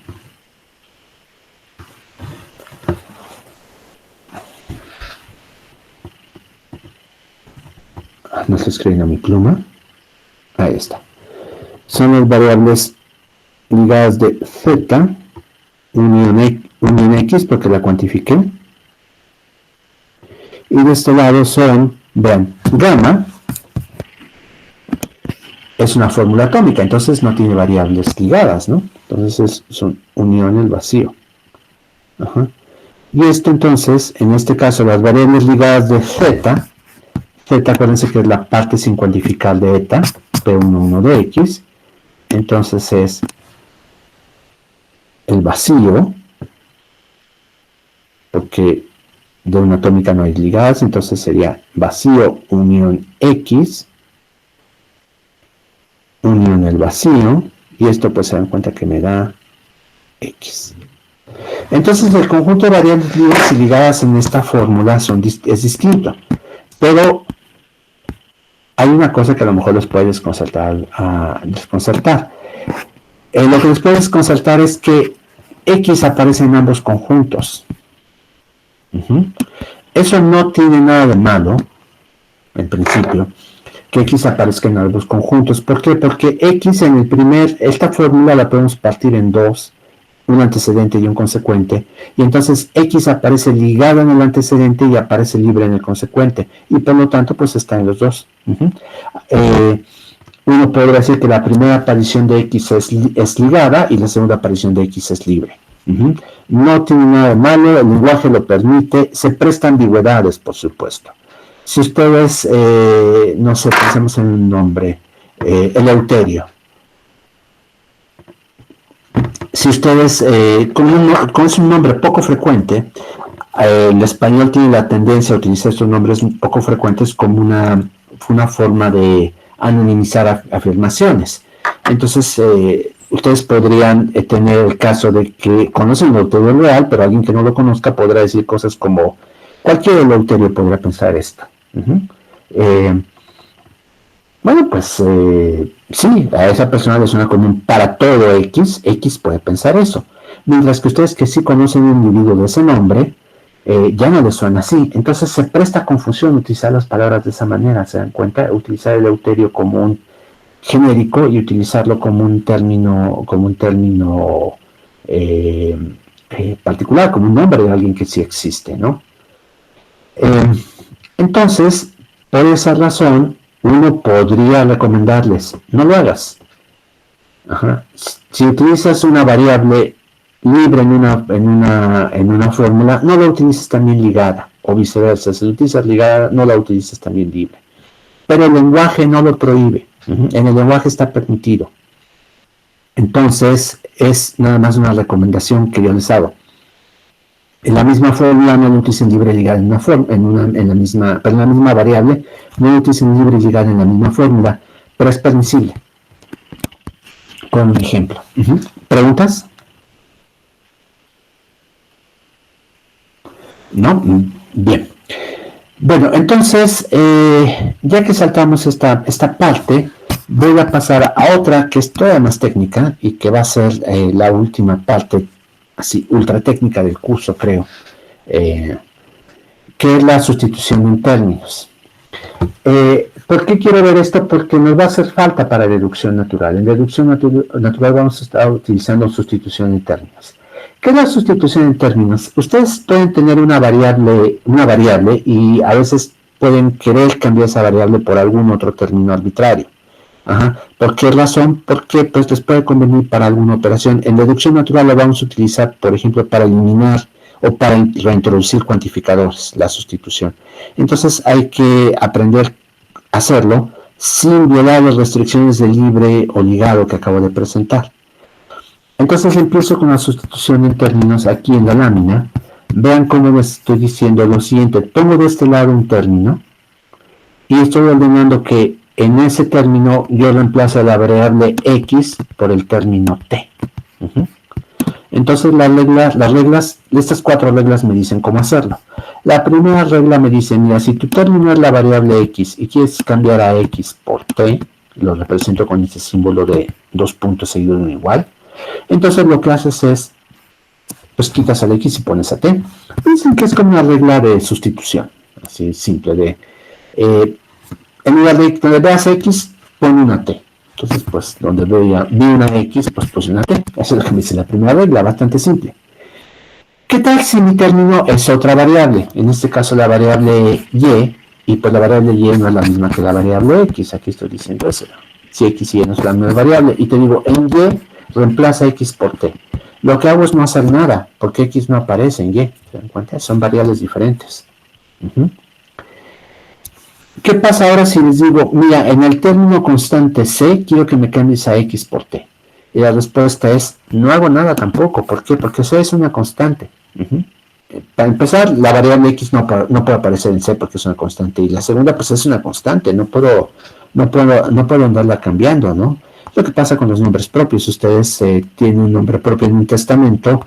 No se trata de que ese nombre propio después lo cambien por alguien más, nada más porque les pide una sustitución, ¿no? Está ahí por una razón, ¿no? Bien, ahora, la cuarta cláusula es la cláusula importante. Si yo les digo, bueno, no la importante, la que no es tan obvia. En el término funcional f n sub m, aplicado a los términos t1 hasta tn, cambia x por t, ¿qué es lo que tienen que hacer?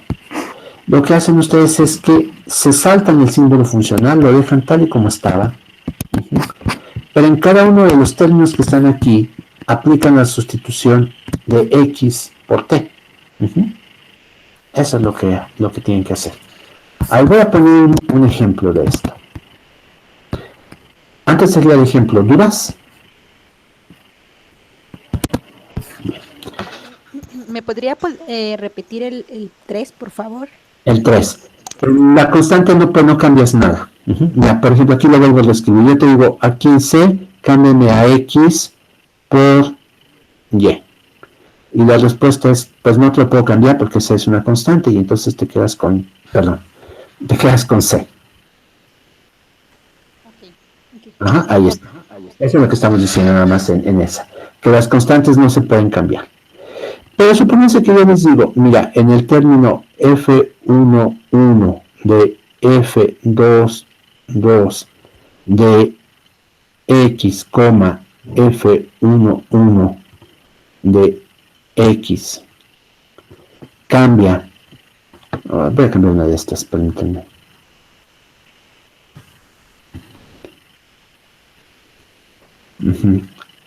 Este paréntesis va con este y ese entonces va aquí. Aquí les digo, cámbiame a X por la constante.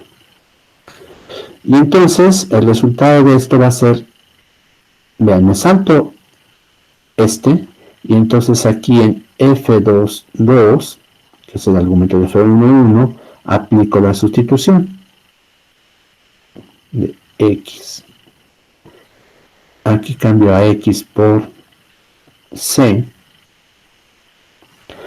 Y después aquí digo, pues mira, este también es un término funcional, entonces es F11, te saltas entonces el símbolo funcional, F22, y a Y le aplica la sustitución de X por C, y a F11 le aplica la sustitución de X por C, y aquí pues van varios paréntesis, ¿no? A ver, déjenme, va este y va este otro.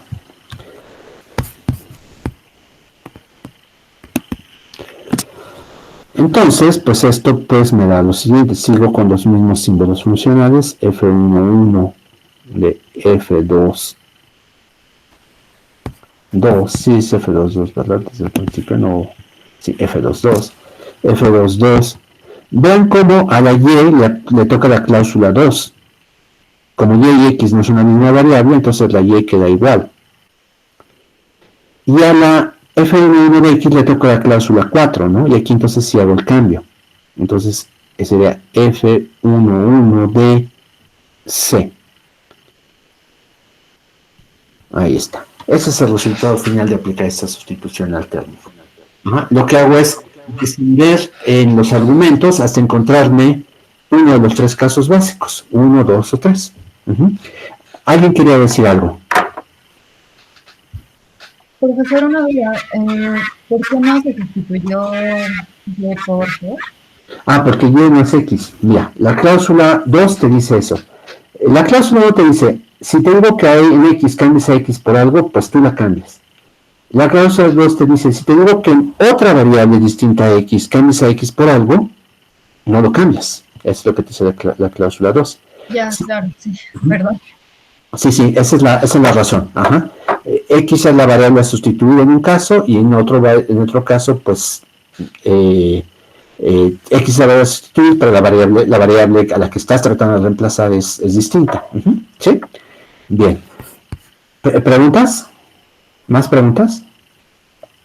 ¿No? Bien. Todos estos ejemplos los voy a subir, por supuesto, lo que he estado haciendo ahorita en el blog, por si alguien quiere repasarlos.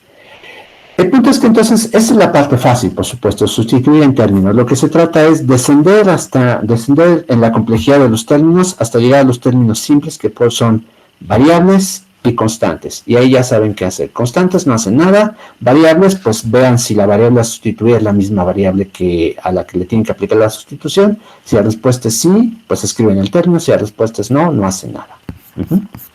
Bien. El chiste es, ¿cómo hacemos esto en fórmulas? Esa es la parte complicada. En fórmulas, vamos a hacerlo así. Vean. Recuerden cómo construimos nuestro lenguaje. Fórmulas atómicas, fórmulas construidas a partir de conectivas proposicionales y fórmulas con cuantificadores. Entonces mis reglas están en esos niveles. Primer caso, fórmulas atómicas. Segundo caso, conectivas. Y tercer caso, cuantificadores. Hay un cuarto caso que es el cuantificador existencial. Aquí estoy solo escribiendo el universal. Pero van a ver que el otro es igual. Entonces se empieza con fórmulas atómicas. En una fórmula atómica yo les digo, mira, reemplaza a X por T. Y entonces lo que ustedes hacen es lo siguiente, hacen exactamente lo mismo que con los términos funcionales. El símbolo de predicado se queda igual. Y lo que hacen es que en cada uno de los términos aplican la sustitución.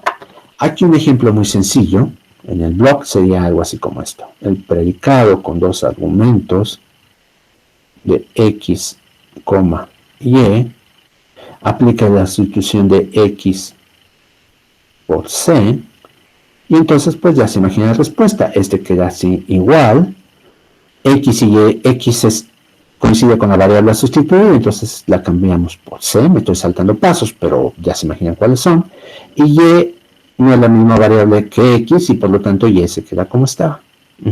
Ahí está. Ese es el resultado de hacer una sustitución en una fórmula atómica. Van término a término cambiando, haciendo la sustitución, aplicando las reglas que vieron antes. ¿Qué pasa con las conectivas lógicas? Si yo les digo, en no alfa cambia X por T, lo que hacen ustedes es saltarse la conectiva, la negación, y en alfa sustituyen a X por T. Si yo les digo, en alfa o beta sustituye X por T, lo que hacen es que en alfa sustituyen a X por T y en beta sustituyen a X por T. Si les digo, en alfa y beta sustituye a X por T, pues la sustituyen en alfa y la sustituyen en beta. La conectiva no se ve afectada. Y así para las cuatro conectivas binarias. El cambio viene en el cuantificador y esa es la parte difícil. ¿Por qué razón? Porque la idea es que estamos cambiando variables libres, no variables ligadas. Entonces el cuantificador debe interferir con esto. Por esa razón es que las reglas para el cuantificador son distintas. Vean, tenemos tres casos posibles. Si yo les digo en una fórmula del tipo para toda X alfa cambia a X por T, la respuesta es, oye, X no aparece libre en esta fórmula. ¿Por qué? Porque ya la cuantifiqué. Y estoy cuantificando el conjunto de la fórmula. Por lo tanto, la respuesta es no hago nada. Me quedo con la fórmula como estaba. Para toda X alfa, sigue siendo para toda X alfa después de cambiar a X por T, porque está ligada. Ahora, ¿qué pasa si X no está ligada? Aquí tengo el caso B. Pero vamos a suponer que X no es la misma variable que estoy cuantificando. Vean, aquí estoy cuantificando Y universalmente y tengo alfa. Y les digo, para toda Y alfa cambia X por T. ¿Qué es lo que tenemos que hacer? Lo que hacemos es que pues dejamos el cuantificador como estaba. La Y dejamos a la Y como está. Y en alfa, en la partecita alfa nada más cambiamos a X por T. Pero punto muy importante. Tienen que cumplirse estos dos requisitos adicionales. El primero, o bien X no aparece libre en alfa y en realidad no voy a hacer nada, o bien Y no aparece en el término a sustituir. Ese es el punto importante. Voy a poner un ejemplo de esto y por qué esto es importante. Déjenme poner una nueva página aquí. Vean, yo les digo, para toda Y, P1, no, P21, voy a guardar bien,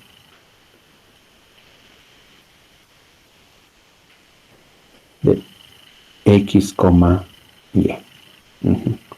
Y en esta fórmula les digo, sustituye a X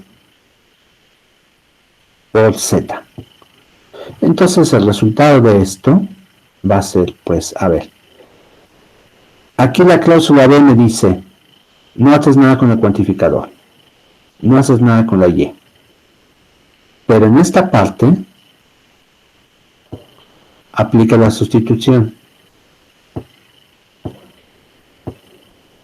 X lo cambias por Z.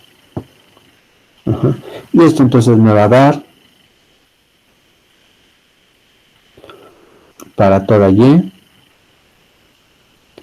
vean, P21 de Z, Y. Eso es lo que tengo. Bien, es lo que dice la regla B. Pero vean cómo, muy importante, la variable cuantificada Y no aparece en el término que va a sustituir a X. ¿Qué tal si yo les digo esto? En cambio, para toda Y, P21 de X, Y, cámbiame a X por F11 de Y. Y esto lo voy a hacer, pero está mal. Aquí le ponemos tache. Vamos a ponerlo en rojo además para que se note el error. No sé por qué el rojo tiene esa connotación, pero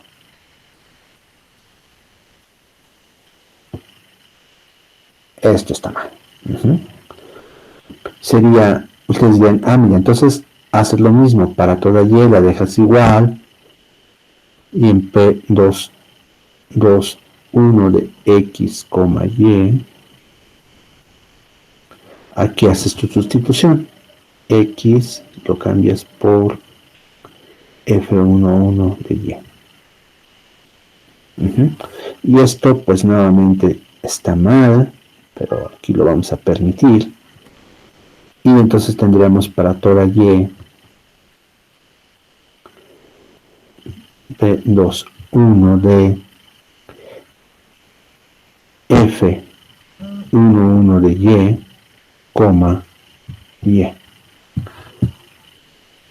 Y aquí hay un problema, espero que lo noten.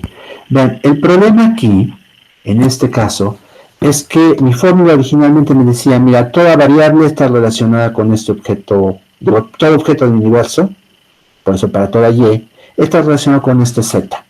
Y pues yo en realidad no estoy diciendo mucho, porque la Z es una variable libre, se dan cuenta, pues es un comodín, puede ser cualquier cosa. En cambio, al haber hecho esta sustitución, yo estoy diciendo que todo objeto del universo está relacionado con sí mismo después de aplicarle la función F11. Eso ya es más fuerte. ¿Se dan cuenta? No es lo que yo quería decir originalmente. Entonces el problema es haber permitido esta sustitución. ¿Por qué razón? Porque el problema principal, esto está mal porque Y aparece, lo estoy representando con el símbolo de pertenencia, aparece en el término aparece en el término F11 de Y. Y esto no lo voy a permitir. Este es el problema. Esto no lo voy a permitir. Bueno, si no lo permito, entonces, ¿qué hago? Intuitivamente a lo mejor no les queda claro porque no lo estoy permitiendo. Piensen lo que es esas reglas que ahorita por el momento, mientras aparezca después el elemento racional, por el momento es esas reglas de que cuando éramos niños, teníamos 2 años y los papás nos decían, no metas un cable dentro del contacto de luz. De hecho, no metas ningún objeto en el contacto de luz. De niños, pues no sabemos qué era la electricidad, nadie nos explicó probablemente por qué había que hacerlo o por qué no había que hacerlo, pero era una prohibición tan terminante que pues, la mayor parte de nosotros no se atrevió a hacerlo, ¿no? Y la prueba es que estamos vivos aquí en esta clase, ¿no? En caso contrario, probablemente no estaríamos aquí. Entonces, por lo pronto véanlo así. Más adelante va a ser racional, ¿por qué? No va a ser una prohibición autoritaria, pero por lo pronto no está permitido hacer este tipo de sustituciones. ¿Qué hacemos entonces? A ver, lo que hacemos es seguir lo que dice la regla C, la cláusula C. Mira, si resulta que te estoy pidiendo que cambies a la variable X en una fórmula donde Y está cuantificada, pero Y aparece en el término que va a reemplazar a X, haz lo siguiente. Búscate una variable nueva que nunca haya figurado. Supongamos que sea Z. Cambia a Y por Z en alfa. Y después de que hayas hecho eso, entonces pon a X. Bien. Entonces aquí, ¿qué habría correspondido hacer? Voy a regresar al azul. Lo que habría que haber hecho, entonces, es lo siguiente. Esto sí está bien. Me busco una variable que no aparezca aquí. Z no aparece. Entonces lo que hago es poner para todo Z. Reemplazo Y, entonces tengo la fórmula para todo 2,1 P21 de X, Z. Y aquí en esta fórmula voy a hacer el reemplazo de X por F11 de Y. Y después de haber hecho esto, entonces pues ya sabemos qué va a ocurrir, por supuesto, no tengo que ir paso por paso, me va a quedar para toda Z P211 de X, no, perdón, de F11 de Y, Z. Ven cómo el conflicto que tenía antes, en que yo afirmaba que ya estaba relacionado consigo mismo después de aplicarle F11, ya no está aquí, porque Z y Y no son la misma. Entonces hice la sustitución, pero no entré en conflicto. ¿Se vio la diferencia?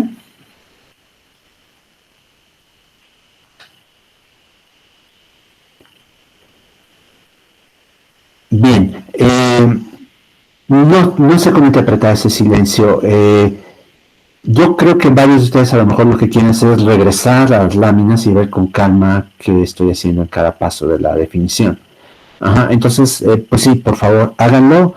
Y si surgen dudas, me pueden escribir por correo, pueden subir dudas al tablón. Tengo cosas que no he contestado, por cierto, se las voy a contestar esta misma semana, pero pueden agregar más preguntas, por supuesto, y se las voy a contestar esta misma semana también, antes de la próxima clase sobre esto. Entonces, por favor, repásenlo y vean qué está pasando, por qué estas diferencias, o más bien, que vean cómo podemos distinguir entre si se aplica A, B o C.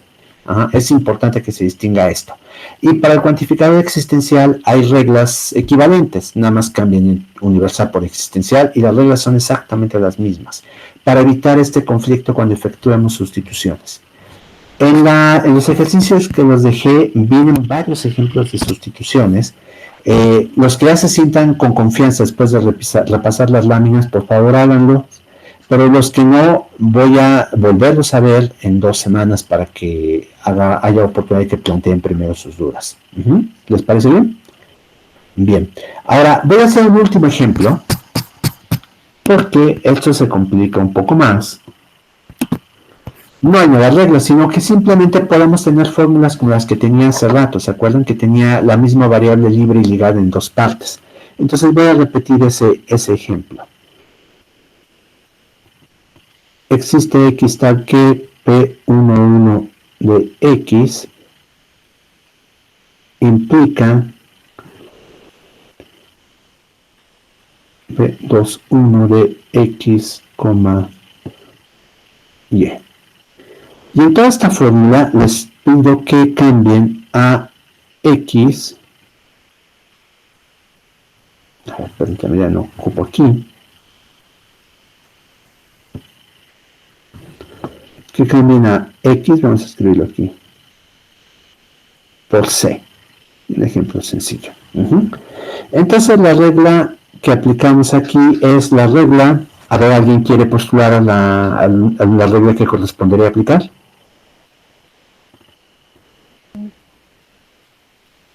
D. 2D, ¿verdad?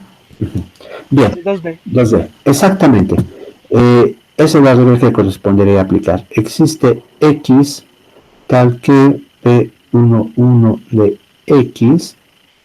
Aquí aplicamos la sustitución de X por C. Esto implica que P21 de X, y aquí vamos a aplicar la misma sustitución, X por C. Bien, entonces, ahora sí, en la primera sustitución, ¿qué regla correspondería?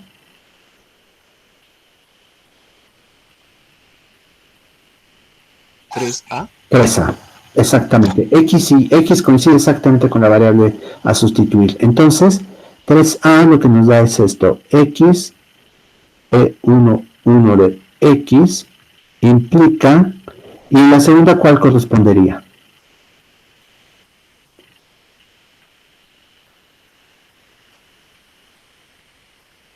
También 3A, ¿no? No, fíjate que... Porque, No, es en la otra lámina, ¿no? no, si no está en la lámina. Es la primera regla, ¿cierto? La de los términos, en realidad se le está sustituyendo variables libres. Ajá, es la regla número 1. Ah, sí. Para fórmulas atómicas. Ajá, ¿por qué razón? Porque el cuantificador no llega hasta allá. Ese es el punto. Entonces, se aplica de variables libres y tendríamos P21 de C, Y. Este ejemplo es clave porque dice no ejemplos tramposos precisamente, no que sean descabellados, pero ejemplos que ponen a prueba las reglas en los ejercicios que les puse. Vean cómo en esta fórmula está formada de distintas partes y en cada parte X puede aparecer libre o ligada, y entonces se le aplica una regla distinta dependiendo de si está libre o si está ligada.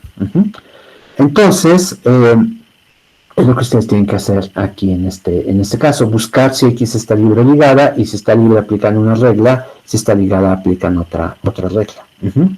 Aquí F, V de A, esto debe ser F nada más, por cierto, para hacer una formulación consistente, pero significa X pertenece a las variables libres de A, o X no pertenece a las variables libres de alfa, pero no de A. Bien, entonces, ¿qué les parece si me detengo ahora sí aquí con esto? Creo que es suficiente material para que ustedes trabajen las 2 semanas que siguen, y les mando considerablemente antes de que se cumpla este plazo de 2 semanas, el rol de revisión de tareas, de réplica de tareas. ¿Preguntas, dudas, comentarios? Todo bien, excelente, creo. Bien, bueno, recuerden también que hay la posibilidad de asesorías. Si alguno de ustedes quisiera una asesoría durante este periodo, nada más les pido que se junte un grupo de ustedes para hacerlo. Podemos planear una asesoría extra en este periodo, sobre todo para esta parte de variables libres y ligadas. A mí me gustaría que ustedes vieran primero las láminas, estudiaran el tema y después me regresaran conmigo a ver dudas en caso de que las haya. No son obligatorias asesorías, por supuesto, los que quieran asistir, asistan, los que no. ¿De acuerdo? Bien. Sí, de acuerdo.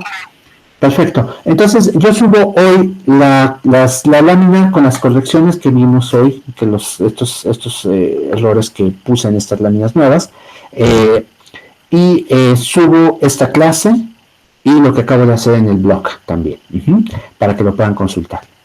Y pues, si no hay nada más, pues me despido de ustedes. Muchas gracias por su asistencia. Y nos vemos entonces en 2 semanas o antes en caso de dudas. Okay. Sí, gracias. Gracias, Francisco. Hasta luego. Hasta luego a todos. Gracias, hasta luego. Gracias.